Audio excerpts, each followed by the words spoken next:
This is a bit awkward if you have a job right now. Mounting layoffs in the tech industry. Plans to lay off more than 9,000 employees came. But after thorough research, I'm here to break some unfortunate news. 9 to 5 is dead. Something about work feels a little off lately, but people are still showing up. They're still logging in. They're still chasing promotions. But it's got that feeling like the last week of school or the days right before Christmas break when everyone's technically there, but no one's really there. The motions are the same, but the meeting's already gone. That's kind of where we are with the 9 to 5. Don't get me wrong, the system is still standing, but it doesn't feel alive anymore. The energy that used to hold it together, stability, progress, purpose, it's gone.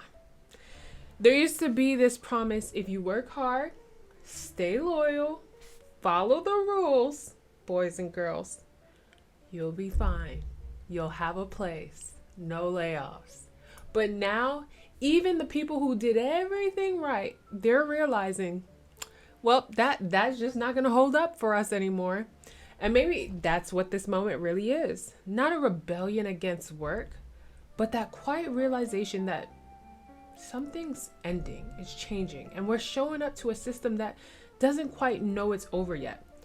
So in this video, we're going to look at how we got here, how the 9 to 5 became the center of our lives, why it's losing its grips, and what might come after it. Because what happens after the 9 to 5 dies might just redefine what it even means to work. Let's get into it. I am post-corporate. I've worked in corporate for over a decade. Then I became an entrepreneur. I always knew that it wasn't my end-all be-all. So I started to strive for autonomy post that. But how did we get here? How did the 9 to 5 become the standard? This is actually came about due to the Industrial Revolution, when factories needed people to work in long, structured shifts. Before that, people worked on farms or for themselves. But when the machines took over, humans became part of the schedule. You showed up, did your hours, followed instructions, and got paid. Then in the early 1900s, Henry Ford made the 8-hour workday famous. It wasn't because he cared about balance. It was because it made workers more productive. In exchange for your time and obedience, you got something powerful: stability. And for a long time, that exchange worked. You could work one job your whole life, buy a house, raise a family, maybe even retire early. But in the 1950s, a single income could support a family. Today, too often, it cannot. Over time, having a job stopped being just about survival. It became about identity. Having a job meant you were responsible, mature, and part of society. But here's the thing. The 9 to 5 was never just about work. It was about belonging. I know, and that's what the collapse feels so personal, because when the system changed, it's not just our paychecks on the line. It's also a sense of purpose for a lot of people. So when did the system stop working? So at some point, that old deal, stability in exchange for loyalty, it just stopped holding up. But we can't ignore that the cracks started showing really a while ago. We can probably trace it back to around 2008, when the economy crashed and millions of people who did everything right still lost everything. People went to school, worked hard, played by the rules, and still got laid off overnight. That's when a lot of people realized job security isn't actually secure. And from there, it kind of spiraled. The gig economy took off. Remote work started creeping in. Companies became leaner, faster, more global. But the trade-off was brutal. People became disposable. Then the pandemic hit, and that changed everything. Work went home. People started questioning why they were spending their lives chasing promotions they didn't even want. A lot of people didn't just burn out, they woke up. They began to see how fragile the system really was. Whole industries just disappeared for months. Companies that claimed to be families let people go with 2-line emails. And now we're in this weird in-between moment where the structure is still standing, but the foundation's cracked. People are still showing up to jobs they don't believe in, doing work that doesn't feel meaningful, just trying to survive the next round of layoffs. And here's the thing. It's not that people don't want to work, it's that the system just doesn't make sense anymore. That promise is no longer reliable. Now you can work hard, stay loyal, and still be replaced by software. That's when the 9 to 5 stopped being a path forward and started feeling like a trap. So here's where I think things started to shift.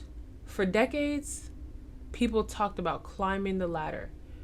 You picked a company, worked your way up, and every few years, you earned a new title. A little more money, maybe a better office, that was the path. But that ladder doesn't really exist anymore. Not the way it used to, at least. What we have now is more like a lattice. People moving sideways, diagonally, or even starting over completely. It's not about climbing, it's about staying relevant. For most people, today, switching roles every 2 to 3 years is normal. And it's not because they're restless, it's because they have to. Loyalty flipped. People aren't loyal to their companies anymore, they're loyal to their skills, to their own adaptability. And honestly, you can't blame them. We watch too many stable industries collapse overnight. Tech layoffs, media downsizing, startups folding, whole teams wiped out because of one earnings call or algorithm update. Even the safest jobs don't feel safe anymore. You can be performing well, hitting every target, and still get cut because your department got restructured. Work has become a subscription, and you can be canceled at any time, really. That's the new reality, not failure, just fragility. We're all temporary now. So let's talk about the rise of independent work. After job security started to fade, people didn't just give up, they adapted. And what we're seeing now is the rise of something completely new. Autonomy, more people are becoming creators, consultants, solopreneurs, remote contractors. People are building their own systems instead of depending on someone else's. Platforms like YouTube, Fiverr, Notion, they've turned individuals into their own brands. It's actually almost like we're watching the great unbundling of employment, because people are trading stability for sovereignty. Our grandparents dreamed of working for one company their entire lives. We dreamed of never needing one. And technology actually made that possible, but also more complicated. Because while it opened the door for independence, it also rewritten what value means. See, AI is replacing repetitive tasks at a pace we've never seen before. But at the same time, it's increasing demand for what human judgment, creativity, empathy, connection really looks like. The workforce is splitting into two camps now, the augmented and the obsolete.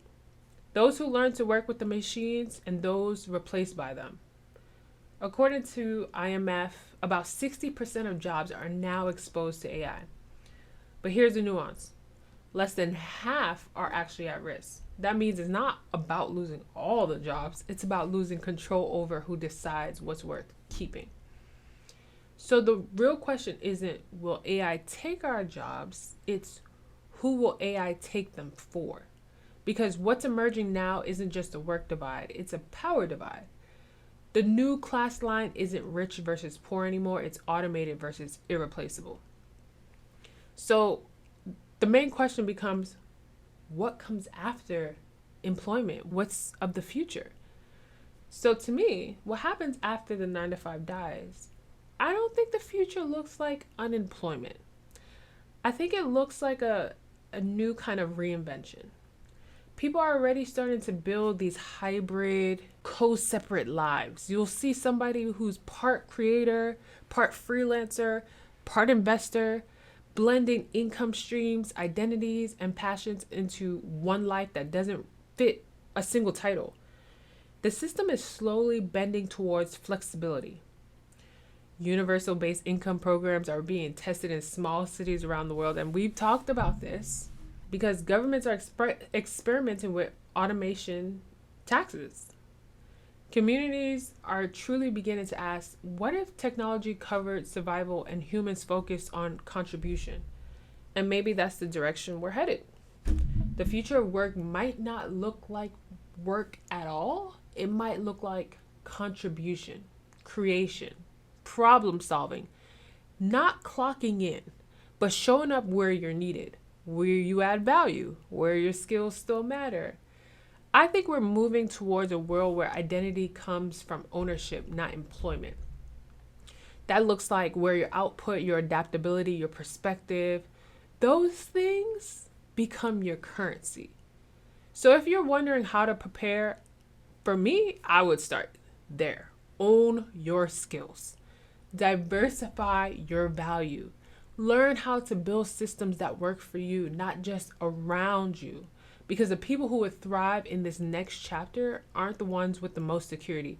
They're the ones who know how to reinvent themselves over and over and over again. So the 9 to 5 gave a structure. We can't argue that. There's not the stability, identity, yes. But it let's be real, it limited our freedom. The death of employment isn't the end of work, it's the rebirth of how we define value. So when the 9 to 5 dies, the question won't be, what do you do for a living? It'll be, what do you build with your time? And that's where I ask you guys, what does your future look like? What would you want it to look like? I know we talked about universal based income and how feasible that is, how realistic that is, what that looks like for our futures. Would you like to step into a world where you have more autonomy, but have a lot more skill? Pop in when you're needed. The stability may not be there anymore, but you have a little bit more autonomy over your lives. Or are you interested in stability? Would you want the structure of 9 to 5? Would you want that I clock in, I know when my paycheck is coming, I know that kind of life? Now, for me personally, I've done both. I've worked the 9 to 5 for over a decade, and then I became an entrepreneur. And I know what it feels like to have stability and paychecks. And if I suck this week, I'm still getting paid. I know I'm still getting paid. But as an entrepreneur, you can't suck any weeks. You have to give it your all almost every week. So that is a little bit more risque. It requires a little bit more motivation because you have to show up for yourself every day. And this is an interesting question because the technology we're also creating is making people lazier, more codependent on answers, results, research, not going into grocery stores, shopping online. So can you imagine a world where everyone is forced to have this entrepreneur mindset where it's like, go get it or else you won't eat? Seems a little dicey to me. And a lot of people, unfortunately, will fail at that. A lot of people will fail at that. So I love having these topics with you guys. Leave your comments below. Make sure you like, subscribe, join the community. If you're smart, you're welcomed. I love you here. And yeah.